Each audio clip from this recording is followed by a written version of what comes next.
דודי, מה יהיה? יומיים ברצף? כן, מה יש להם לזרוק לשם?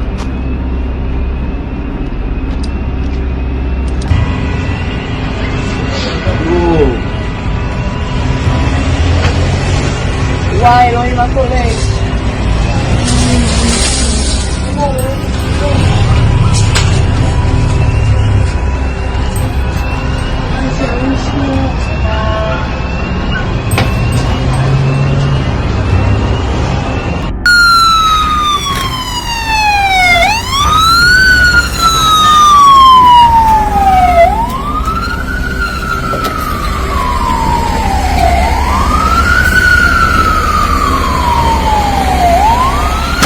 דודי, מה יהיה? יומיים ברצף?